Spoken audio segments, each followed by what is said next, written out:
தியானிப்போம். கர்த்தர் நல்லவர். வாசிக்கலாம் செய்தியின் ஆதாரமாக கொலோசியர் 3ஆம் அதிகாரம் அதனுடைய 24வது வசனத்தை நாம் வாசிக்க கேட்கலாம். எதை செய்தாலும் அது மனுஷருக்கென்று செய்யாமல் கர்த்தருக்கென்றே மனப்பூர்வமாய் செய்யுங்கள். ஹல்லேலூயா, ஹல்லேலூயா. என கேட்கிற தேவஜனமே, இங்கே கர்த்தருடைய வார்த்தை சொல்லுகிறது, எதை செய்தாலும் ஆமென் கர்த்தருக்கென்று மனப்பூர்வமாய் என்ன செய்ய வேண்டும்? செய்ய வேண்டும். ஹல்லேலூயா. இந்த ஊழியத்தை கர்த்தர் 4 வருடமாக கர்த்தர் கிருபையாக நடத்தி வந்திருக்கிறார். ஆமென், ஹல்லேலூயா, ஹல்லேலூயா. இனி வரக்கூடிய இந்த புதிய இந்த ஊழியத்தின் ஆண்டிலே கர்த்தருடைய பிள்ளைகளாக நாம் எதை செய்தாலும் கர்த்தருக்கென்று மனப்பூர்வமாக செய்ய வேண்டும். ஆமென், ஹல்லேலூயா. பின்னாடி நிற்கிறவங்க எல்லாம் நீங்கள் தயவு செய்து சேர்ல உட்காருங்க, சரியா? Praise the Lord. கர்த்தர் நல்லவர். ஹல்லேலூயா, ஹல்லேலூயா. எனக்கு கேட்கிற தேவஜனம், நம்ம ஆண்டவருக்கென்று எதை செய்தாலும் மனப்பூர்வமாக செய்ய வேண்டும்.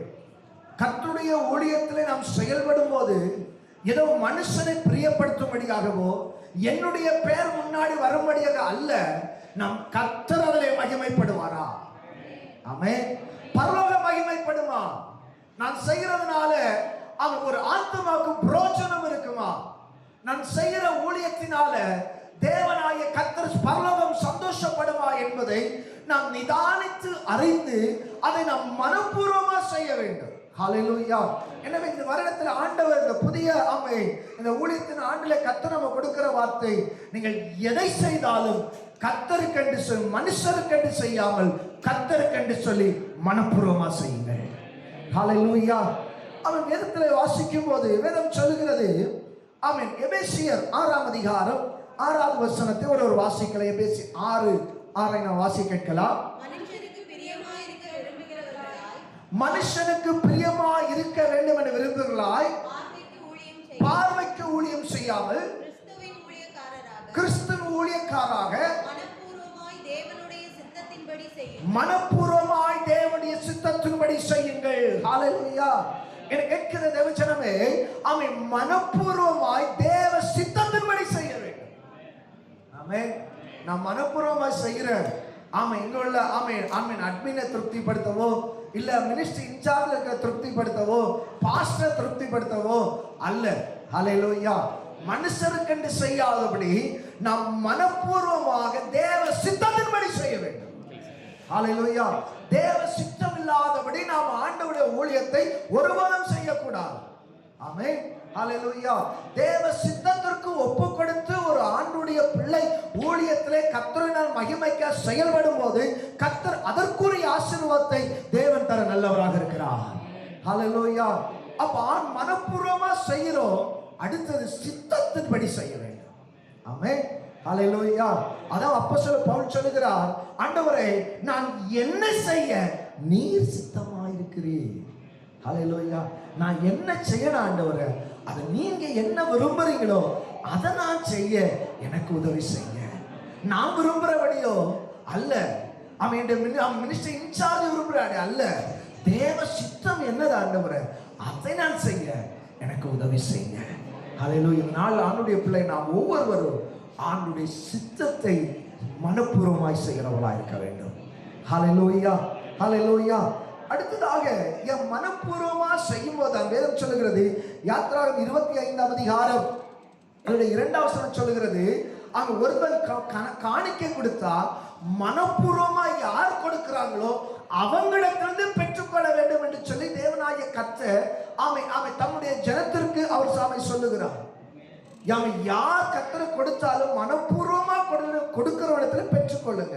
அப்படின்னு சொன்னால் நாம் செய்கிற ஆண்டவருக்காக எதை செய்தாலும் மனப்பூர்வமா செய்தாதான் அது பரலோகம் அங்கீகரிக்கும். ஆமென், ஹல்லேலூயா. அல்லாம பேருக்காக புகழ்ச்சிக்காக செய்தால் பரலோகம் அங்கீகரிக்காது. தேவ சித்தத்தின்படி மனப்பூர்வமாக நாம் செய்யும் போது கர்த்தர் என்ன செய்கிறாரா?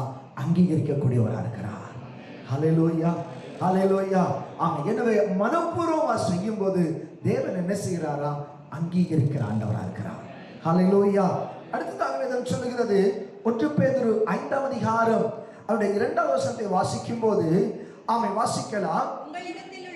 உங்களிடத்தில் உள்ள தேவனுடைய மந்தையை நீங்கள் மேய்த்து கட்டாயம் அல்ல மனப்பூர்வமாயும் அவலட்சணமான ஆதாரத்துக்கு அல்ல உற்சாக மனதுடனேயும் சுதந்திரத்தை இருமாப்பாய் ஆளாதபடி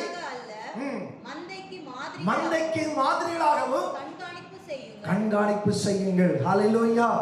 ஆண்டோடைய ஊழியத்திலே செயல்படுகிற பிள்ளைகள் எப்படி உற்சாகத்தோடு செயல்பட வேண்டும். ஹல்லேலூயா. மந்தைக்கு எப்படி இருக்க, நீங்க ஒரு இன்சார்ஜா இருக்கிறீங்க, நம்ம ஆண்டோடைய சுவிசேஷத்தை அறிவிக்கிறோம் அப்படின்னா அறிவிக்கிற நபருக்கு முன்னாடி நாம் மாதிரி உள்ளவர்களாக இருக்க வேண்டும். ஆமென். ஹல்லேலூயா. நாம் மாதிரி இல்லாதபடி நாம் எதை செய்தாலும் அது தேவ சித்தம் வரை நிறைவேறாது. ஆமென். நாம் மற்றவர்களுக்கு மாதிரியா இருக்க வேண்டும். ஆண்டவராய் இயேசுடைய மாதிரியை நாம் கை கொண்டு அந்த மாதிரியை தேவ சமூகத்தில் கத்த ஜனங்கள் மத்தியிலே வெளிப்படுத்துகிற ஒரு ஆண்டோடைய பிள்ளைகளாக நாம் காணப்பட வேண்டியது அவசியம். ஹல்லேலூயா. இங்கே மாதிரியாக அவலட்சண ஆதாயத்திற்கல்ல உற்சாக மனதுடனே என்ன செய்ய வேண்டும். ஹல்லேலூயா. ஹல்லேலூயா. அப்போ அவளுடைய ஒரு ஆதாயத்திற்கு அல்ல, எனக்கு கொடுத்தாச்சு, எப்படியாவது ஒரு வருஷத்தை ஓட்டிடணும், எப்படியாவது புரட்டி எடுத்து அப்படி இப்படின்னு போட்டுடணும் அல்ல, உற்சாகமா செய்ய. ஆமென். ஹல்லேலூயா. ஹல்லேலூயா. நான் சொல்லுவேன், நமக்கு ஆண்டவர் ஒரு வாய்ப்பை கொடுத்தார் அப்படின்னா அதை உற்சாகம் செய்யும். ஆமென். இன்றைக்கு அநேக இடங்களில் வாய்ப்பு கிடைக்கப்படவில்லை, வாய்ப்பு மறுக்கப்படுகிறது. 5 வருஷம் 10 வருஷம் 15 வருஷம் 20 வருஷம் ஒரு சபை விசுவாசியா இருக்கிற பிள்ளைகளுக்கு வாய்ப்புகள் மறுக்கப்படுகிறது. இன்னைக்கு நம்முடைய ஈஐயில் இருக்கிறது. ஆமென். ஹல்லேலூயா. ஹல்லேலூயா. என்னோட பேசி இருக்கிறாங்க, இத்தனை வருஷம் இருக்கிற ஒரு வாய்ப்பு கொடுக்கப்படவில்லை. ஆனால் தேவன் நமக்கு வாய்ப்பு கொடுக்கிறான்னு சொன்னா அவலட்சணம் ஆதாயத்திற்கல்ல, மந்தையை மாதிரியாக உற்சாக மனதுடனே மனப்பூர்வமாக கர்த்தருக்காக செய்ய வேண்டும். ஹல்லேலூயா. ஹல்லேலூயா. அப்படி செய்யும் போது நமக்கு தேவன் என்ன ஆசீர்வாதத்தை வைத்திருக்கிறார் தெரியுமா? யோவான் 12ஆம் அதிகாரம் அதனுடைய 26ஆம் வசனத்தை வாசிக்கும் போது, அவன் ஒருவனுக்கு ஊழிய செய்வானானால் பிதாவானவர் கனம் பண்ணுவார். ஹல்லேலூயா. பிதாவாகிய தேவன் நம்மை கனம் பண்ணுகிறார்.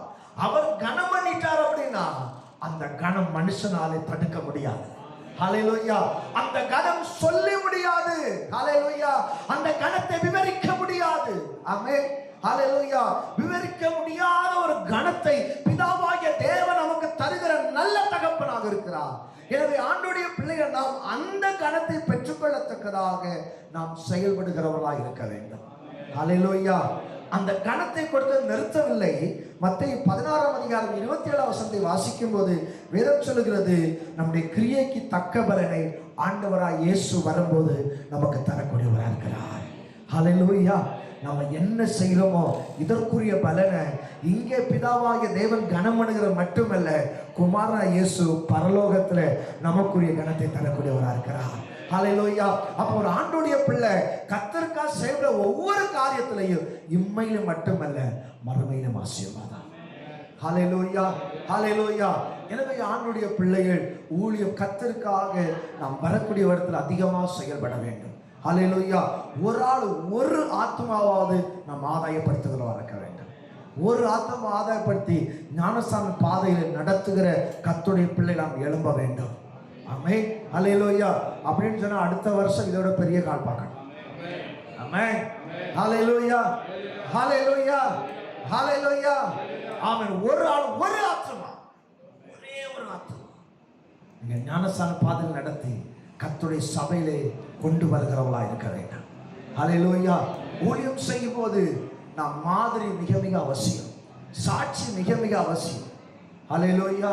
ஒரு போதவர் சொல்லும்போது இப்படியா சொல்லுகிறார், அவர் சிரிப்பா சொல்லுகிறார், கொண்டைகள் கொண்டைக்கு மாத்திரம் ஒழிச்சீங்க, மண்டைகள் மண்டைக்கு மாத்திரம் ஒழிச்சீங்க அப்படி. ஆமென். ஹல்லேலூயா. இல்ல ஆர்வ கோளாறுல மாறிட்டாங்க அப்படின்னா அது ஊழியத்துடைய ட்ராக்கே மாறிடும். புரிஞ்சவங்க ஒரு அல்லேலூயா சொல்லுங்களேன். நிறைய பேர் புரியல. ஆமென். புரியல இல்ல, விளக்கமா சொல்றேன். சகோதரிகள் சகோதரி பக்கமா ஊழியம் செய்தாலே நல்லது, சகோதரர்கள் சகோதர பக்கம் ஊழியம் செய்தாலே நல்லது. ஆமே, அல்லேலூயா. இல்ல அந்த சகோதரி தங்கச்சி மாதிரியா அக்கா மாதிரியாக்குன்னு சொல்லிட்டு வசனம் அனுப்பப்படாது. நான் உன்னை விட்டு விலகுவதை கைவிடுவதும் இல்லை என்று சொல்லி அப்புறம் அங்கேருந்து வர நான் ஆமை நான் உன்னை மறக்க மாட்டேன்னு சொல்லி ஆமே.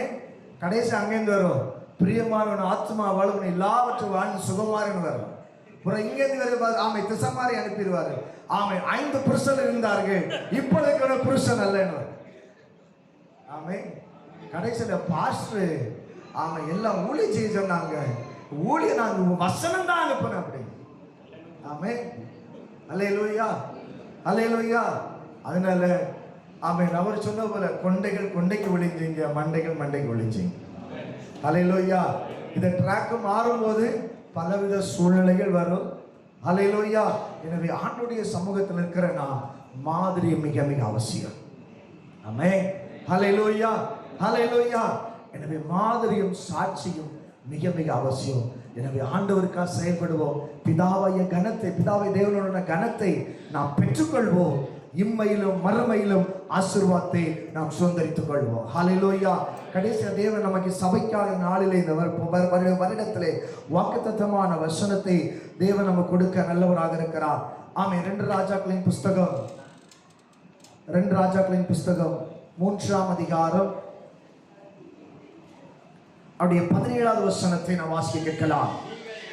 நீங்கள் காற்றையும் காண மாட்டீர்கள், மழையும் காண மாட்டீர்கள், ஆனாலும் நீங்கள் உங்கள் ஆடுகளும்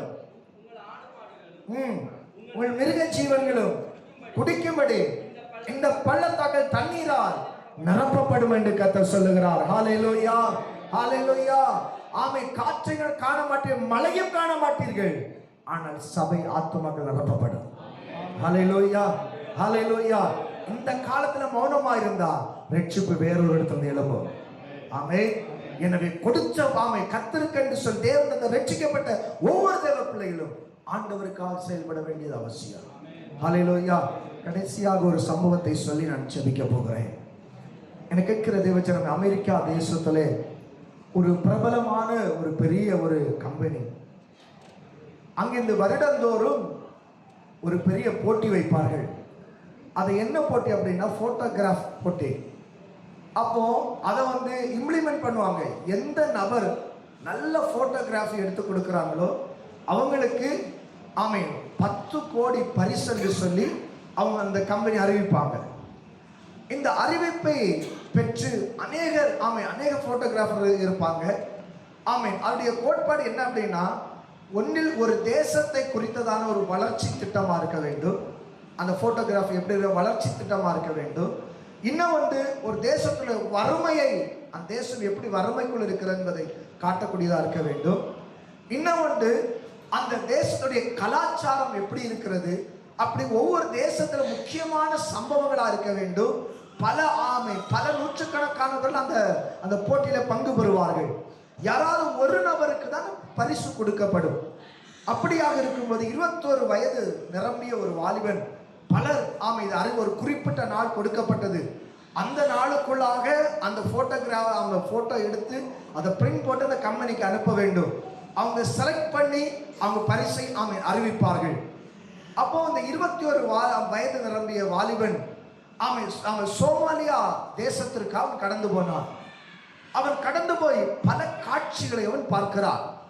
முதியவர்கள் பசியினாலே வாடுகிற காரியத்தை பார்க்கிறான். வாலிபர்கள் பசி எடுத்து அவருடைய சரீரங்கள் உருக்குலைந்து இருக்கிற சூழ்நிலையை பார்க்கிறான். பெரியவர்கள் நடுத்தர வயதுள்ளவர்கள் குடும்பத்தின் பசியை ஆற்ற வேண்டும் என்று சொல்லி, தான் பசி எடுத்தாலும் பரவாயில்ல என்று சொல்லி கடுமையாக உழைக்கிறாங்க. இப்படி ஒவ்வொரு போட்டோகிராஃபை அவர் எடுத்துக்கொண்டே போகிறார். அப்படி போய்கொண்டிருந்த நேரத்திலே ஒரு குறிப்பிட்ட இடத்துல குப்பைகள் நிறைந்த ஒரு இடம். அங்கே ஒரு சத்தம் காதுக்கு நேராக வந்தவுடனே இவன் அங்கே கடந்து போகிறான். கடந்து போய் இந்த சத்தம் என்ன என்று சொல்லி இந்த குப்பை முழுவதுமாக பார்க்கிறான். பார்க்கும்போது தான் 1.5 வயது நிரம்பிய ஒரு பிள்ளை அங்கே அழுது கொண்டே இருக்கிறது. அந்த பிள்ளை அழுது கொண்டு எச்சிலைகள் இருக்கிற சின்ன சின்ன துணிக்கையுடைய இந்த உணவை எடுத்து, இந்த போட்டோகிராஃபருக்கு ஒரே ஆச்சரியம், இந்த போட்டோ நம்ம எடுத்து கொடுத்தோம் அப்படின்னா நிச்சயம் எனக்கு தான் பரிசு என்று சொல்லி இவன் என்ன செய்தான், போட்டோ எடுக்க ஆரம்பிச்சான். பல ஆங்கிள் போட்டோ எடுக்கிறான். அப்படி இவன் போட்டோ எடுத்துக்கொண்டிருக்கும் போது ஒரு பயங்கர கழுகு அந்த பிள்ளையின் மேல வந்து உட்கார்ந்து இருந்தது. இந்த பிள்ளை எச்சிலிருந்து சாப்பிடுகிறது, கழுகு அந்த பிள்ளையை கொத்தி சாப்பிடுகிறது. ரெண்டு காட்சி, ஒன்று பிள்ளை பசியாற்ற வேண்டும், கழுகு கழுகுடைய பசி ஆற்ற வேண்டும். இரண்டும் ஒரே நேரத்தில் நடந்து கொண்டிருக்கும் போது இந்த போட்டோகிராஃபர் அந்த போட்டோ எடுக்கிறார். போட்டோ எடுத்து சந்தோஷத்தோடு அவர் ஹோட்டல் அறைக்கு வருகிறார். அங்கு தன்னுடைய உடைமைகள் எல்லாவற்றையும் எடுத்துக்கொண்டு தன்னுடைய தேசத்துக்கு கடந்து போகிறார். கடந்து போய் அந்த கம்பெனியில் உடைய போட்டோ காப்பியை சப்மிட் பண்றார். சப்மிட் பண்ணி பல நூற்றுக்கணக்கான போட்டோஸ் வந்திருக்கிறது. எல்லாரும் ஜட்ஜஸ் பார்க்குறாங்க. கடைசியாக செலக்ட் பண்றாங்க ஒரு போட்டோ. அது இந்த பிள்ளைகளுடைய போட்டோவை செலக்ட் பண்றாங்க. பண்ணி இந்த மனுஷனுக்கு 10 கோடி ரூபாய் பரிசு கொடுக்கப்பட்டது. 10 கோடி ரூபாய் பரிசும் பல பாராட்டுகளும் பல கம்பெனிலேருந்து நிறைய சலுகைகள் அவனுக்கு கொடுக்கப்பட்டது. அதையெல்லாம் வாங்கி கொண்டு வேகமாக அவன் காரில் போகிறான். போகும்போது வயதான தாயார், தம்பி நில்லு அப்படின்னு சொல்றாங்க. அவருடைய பேர் சைமன் பீட்டர். சைமன் பீட்டர் நில்லு நில்லுன்னு அவங்க அம்மா சொல்றாங்க. ஆனாலும் வேகமா காரை நோக்கி போகிறான். இந்த அம்மா வேகமா ஓடி, எப்பா நீ போட்டோ எடுத்த நல்லதுதான், அந்த பிள்ளை இப்ப எப்படி இருக்குன்னு தெரியுமா அப்படின்னு சொல்லி அதுக்கு பிறகு இவன் உணர்கிறான். இவன் எடுத்த போக்கஸ் எல்லாம் போட்டோ எடுக்கிறதா இருந்துச்சு. உடனே அந்த அவன் தங்கி இருந்த ஹோட்டல் ஊழியருக்கு தொடர்பு கொள்ளுகிறான். ஐயா, இந்த இடத்துல இப்படி ஒரு குழந்தை இருந்துச்சு, நீங்க சீக்கிரம் போய் பாருங்க அந்த பிள்ளை இப்ப என்ன நிலைமையில் இருக்கிறது அப்படின்னு சொல்லி அங்கே ஹோட்டல் ஊழியக்காரங்க போய் அங்க போய் பார்த்தார்கள். பார்க்கும்போது பிள்ளையுடைய எலும்பு கூட தான் மிச்சமா இருந்துச்சு. ஹல்லேலூயா. எனக்கு கேட்கிற தேவஜனமே, இன்றைக்கு நம்மை சுற்றிலும் எத்தனையோ ஜனங்கள் தன்னுடைய பசி ஆற்ற வந்த இந்த தேசத்திலே கழுகை போல உலகத்தின் காரியங்கள் அவர்களை கொத்தி கொத்தி இழுத்து கொண்டே இருக்கிறது. மதுபானம் என்கிற கழுகு கொத்துகிறது, இச்சை என்கிற கழுகு கொத்துகிறது. இப்படிப்பட்ட பல கொத்துகளோடு இன்றைக்கு இந்த தேசத்தில் நம்ம கண் முன்பதாக நம்ம கூட டிராவல் பண்ணுகிற எத்தனையோ பேர் வயிற்றுக்காக பசிக்கா வந்தவர்கள் கழுகு கொத்தி கொண்டிருக்கிறது அல்லவா? நாம் பார்த்துக்கிட்டு பார்க்காதபடி போகிறோமா, இல்லை பார்த்துட்டு கழுகுல இருந்து நாம் தப்பித்து கொள்ள வழி செய்கிறோமா என்பதை சபை தீர்மானித்து நிதானித்து அறிய வேண்டும். ஆமென். ஹல்லேலூயா, ஹல்லேலூயா. கழுகுக்கு இரையாக கொடுக்க போறீங்களா, இல்லை கழுகிலிருந்து நீங்கள் காப்பாற்ற போறீங்களா? எல்லாரும் எழுந்திருக்கலாம். அதே